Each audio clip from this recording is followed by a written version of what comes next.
Right now on To The Point. I clarified and I asked, what did they mean? Was it ICE? And they responded yes. Immigration fears in Sacramento after reports of men in unmarked vehicles demanding access inside.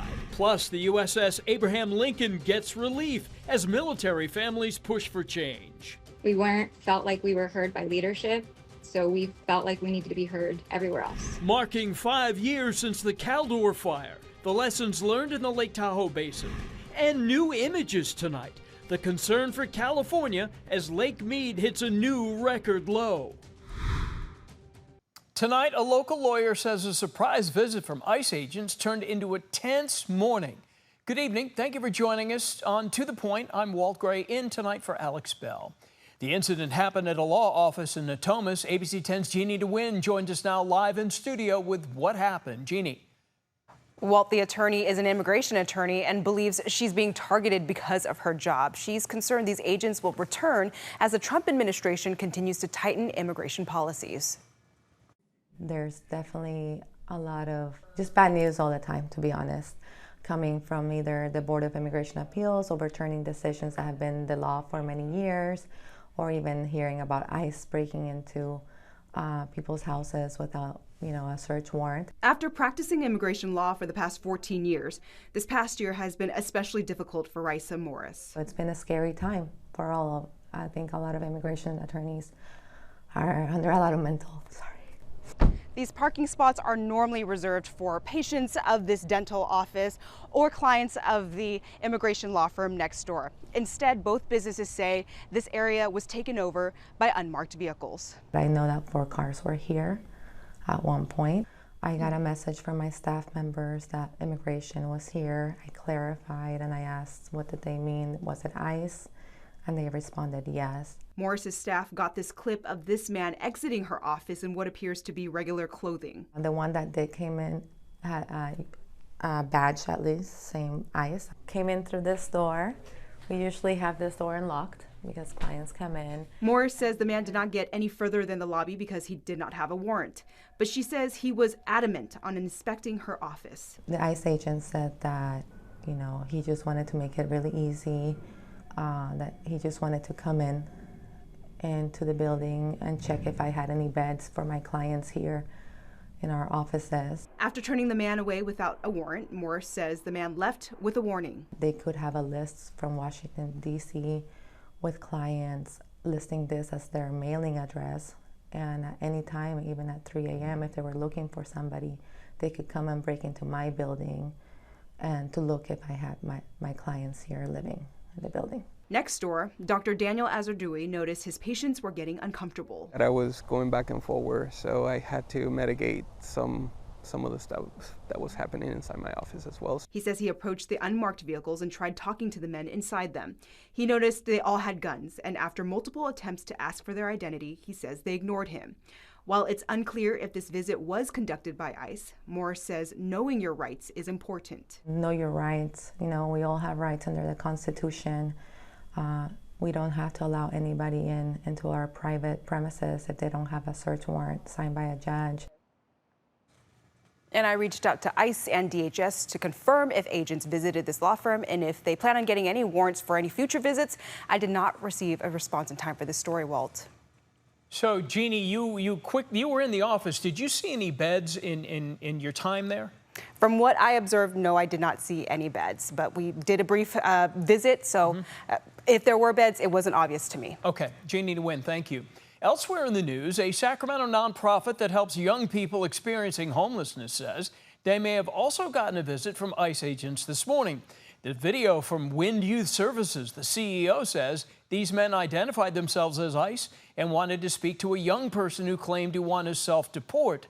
They say the men were adamant to get access inside the building, but also did not have a warrant to do so. There's nothing we can do. You can't come in. We don't do that. And this is a safe place for our youth. And he just kept pushing and pushing. And I said, we're done here. You can leave. And then they kind of exchanged some unpleasantries. ABC 10 did reach out to ICE and DHS to confirm if this was an ICE visit and the reason for it. And again, no response. New tonight, the Army is temporarily halting all Apache helicopter training flights after a crash this week that killed 2 soldiers. The crash site is located about 20 miles from Fort Hood. The Army calls these helicopters the most advanced aerial fighting vehicle in the world, saying this new stand down will remain in effect until they have a better understanding of this week's accident.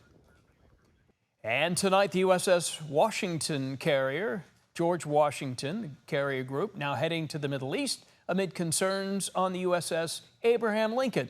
That ship left San Diego last year, and now we're hearing from family of those service members on board.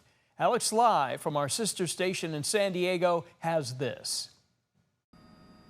The Lincoln left San Diego last November and has now been deployed for more than 250 days, including more than 200 days without a port visit, a record for the aircraft carrier. You expect to be ported every so often and to have a little bit of a break. And it's just not fair that they haven't had those opportunities. Jasmine has friends and family aboard the Lincoln, alongside roughly 5,000 sailors and Marines. She is one of many speaking out for the safe return of service members. You can just hear that they're not themselves, and this is just exhausting them. The Navy Times recently reported multiple incidents of sailors attempting to go overboard during the Lincoln's long deployment.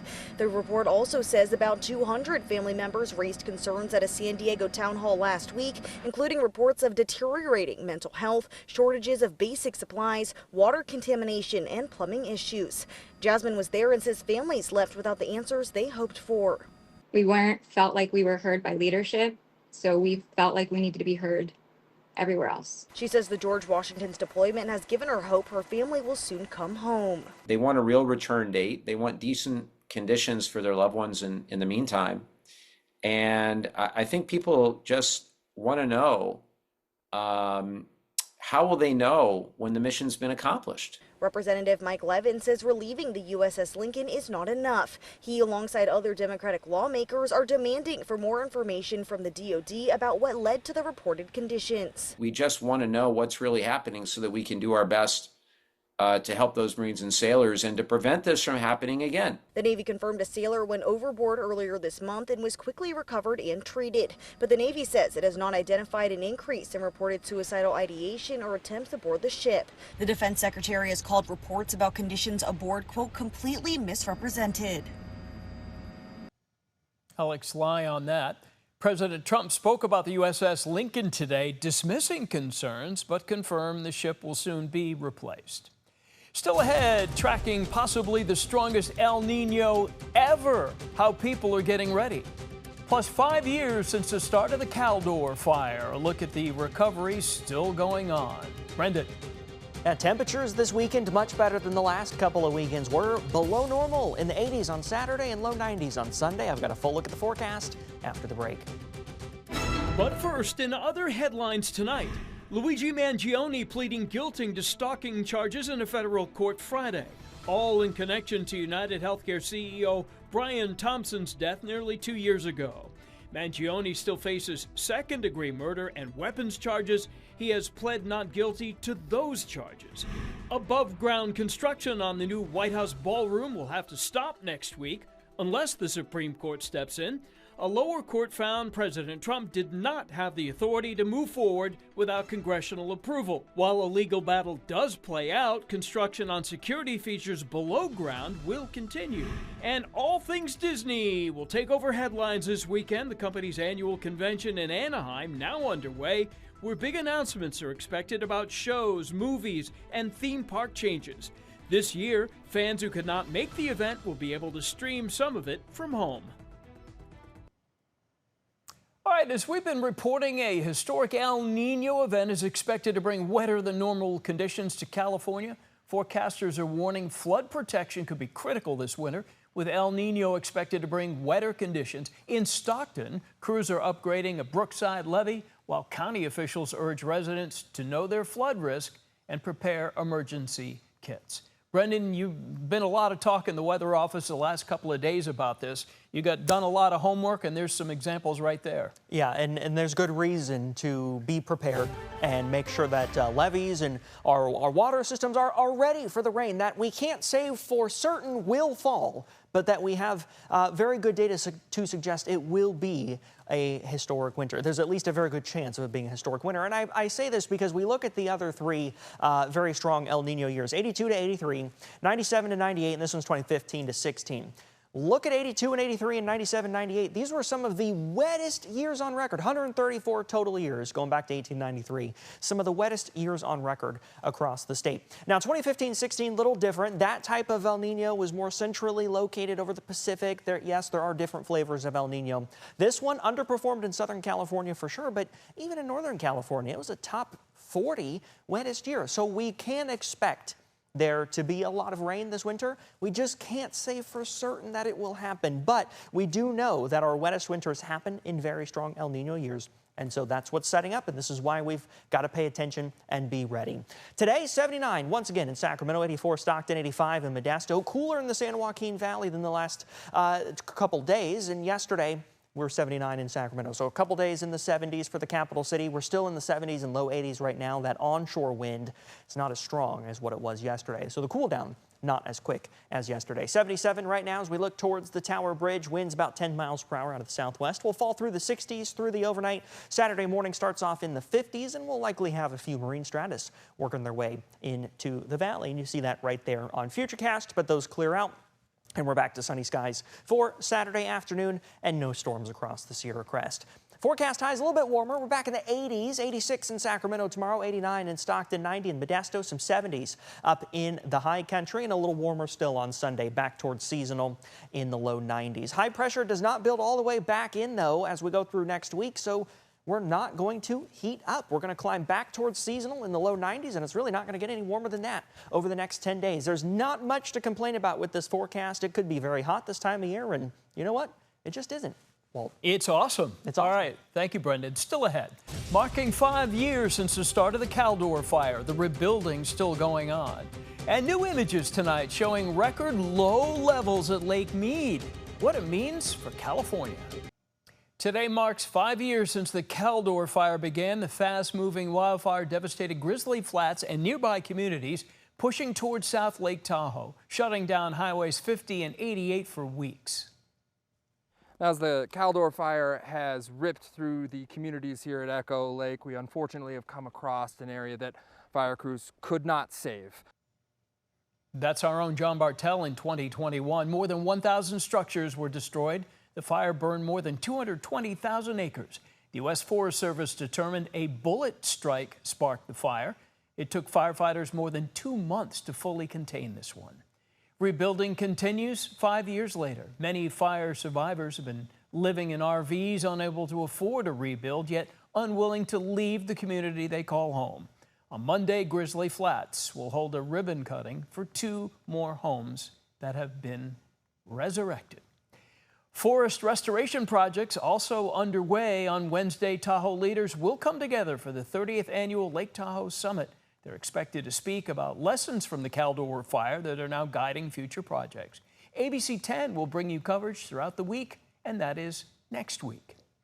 And tonight, new video helping show a growing climate disaster going on in the Southwest. This is what Lake Mead looks like right now. It has just hit record low water levels. The reservoir sits on the border of Arizona and Nevada along the Colorado River. It helps provide water and energy to millions of people across the Southwest. One researcher says the issue now is due to drought conditions, water management, low snowmelt, and global warming. The combination of having very little water in the reservoirs at the same time that we're not being bailed out by a wet year means that we're in the crisis today. We can drop about 4.5 feet, and then hydropower production begins to be compromised. It doesn't come to an end, but it does begin to be compromised and become inefficient. So for years, states have been fighting over water allotments. Now, Nevada, California, and Arizona will take on more water cuts in the coming years, with a plan to reevaluate after a couple of more years. And Brendan has been following concerns about the Colorado River. This has been, I mean, you read, this is like a college class. Yeah, decades in the making, truly. And Lake Mead is so important. Take a look at this. I just want to show you here. We talk a lot about reservoirs in California, but this is Lake Shasta, holds about 4.5 million acre feet of water. That's Lake Mead. Wow. It is much, much more significant, almost 30 million acre feet of water. That's how many Lake Shastas you'd have to hold the equivalent of what Lake Mead holds. A lot of communities depend on the water that comes through the Colorado, and you can see since 2016 it's been in drought pretty much that entire time, and it really has not gotten much better. This graph from the PPIC, Public Policy Institute of California, shows the black line water supply over the last 100 years, and the orange line is water use over the last 100 years. And you can see now we are outpacing water supply. So demand greater than supply on the Colorado River. And again, a lot of people rely on this river, including a ton of folks in Southern California. You don't get the rain, you're already starting that meter heading backwards. The rain or the snowmelt. Yeah. Yep. Thank you, Brendan. Still ahead, we're going to hit the back roads to visit a complicated and controversial chapter of history.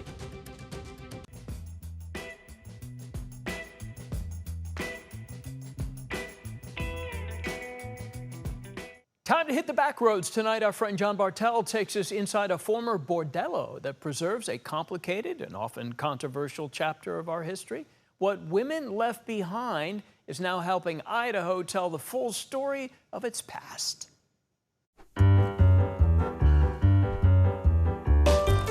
In 1967, Interstate 90 was supposed to cut through Wallace, Idaho. Residents, though, fought back, getting the entire town listed on the National Register of Historic Places, saving its historic buildings.